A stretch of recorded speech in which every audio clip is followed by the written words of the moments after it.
Hi guys! Welcome to a day of my life. Ayan po. So kagigising ko lang talaga. Ito, tulog-tulogan. Tapos mamaya nagising ako. Naka-on yan kasi nga naka-CCTV naman ako. Ayun, so pagising ko, naisip ko na papasok na naman yung dalawa dahil 5 o'clock nga yung gising ng dalawang anak ko. So kailangan ko talagang gumising ng sapilitan kahit puyat ka pa. Ayan guys, so tara guys, samahan niyo ako kasi may gagawin ako today dahil magtatanim ako ng tanglad. Ayun, may binigay kasi sa akin. So tara, umpisahan na natin ang ating araw. Ayan, puyat-puyat pa ang lola nyo.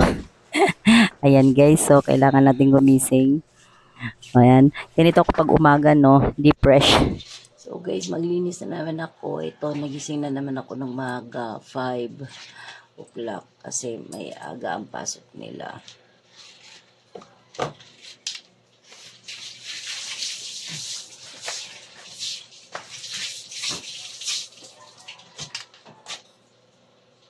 Hi guys, good morning everyone. Ayan, sikat na yung araw. Tarik na yung araw. Pagigising lang natin.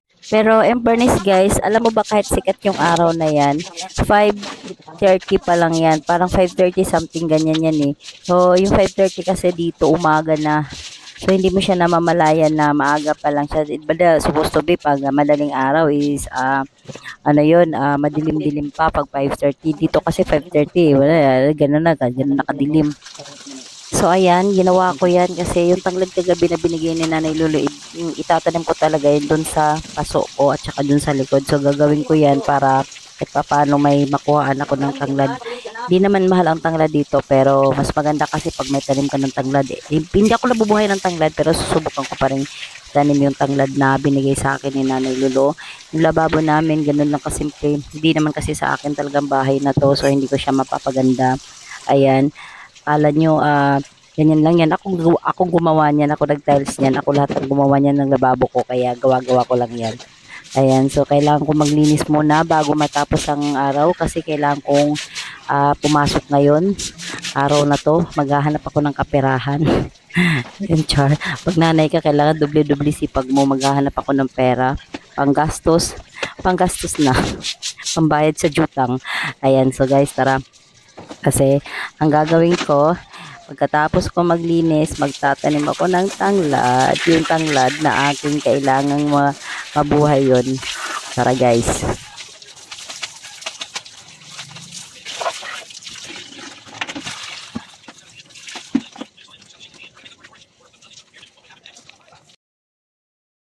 So, ito yung aking tanglad. Bilis-bilisan natin yung fast forward natin yung tanglad ko. Dala-dala ko pa yung no, laki. Ayan guys. So nag-iwan lang ako diyan sa likod bahay namin kasi yan marami may bakanting lote diyan, marami akong tanim diyan. May bayabas, may papaya, may saging. Ayun, may kamyas, kompleto yan, tanglad lang wala. Hindi ko matanim-taniman. Ayan, so guys, ito tayo. Ayan, nagtanim na ako. Yung 4 na natitira, tinanim ko dito sa harap ng bahay. Harapan to kasi nga sa harapan, gumagawa din ako ng mga tanim. Iba kasi sa likod, iba sa harap. So, sobrang lawak. Yung bahay namin hindi kagandahan, pero malawak yung tanaman. Ayun. So, kailangan magtanim-tanim para may money. Ako lang naman gumagawa niyan.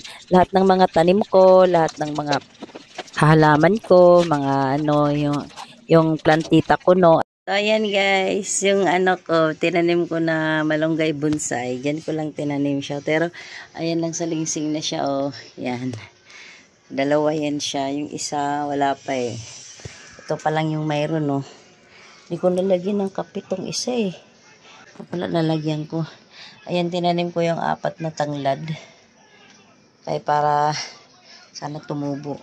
Tapos na ako maglinis. Konti na lang.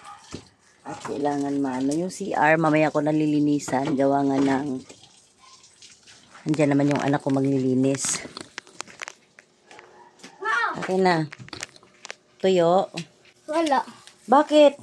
Saan mo ba binili yun? Saan ka na naman bumili nito? Titikman ko to.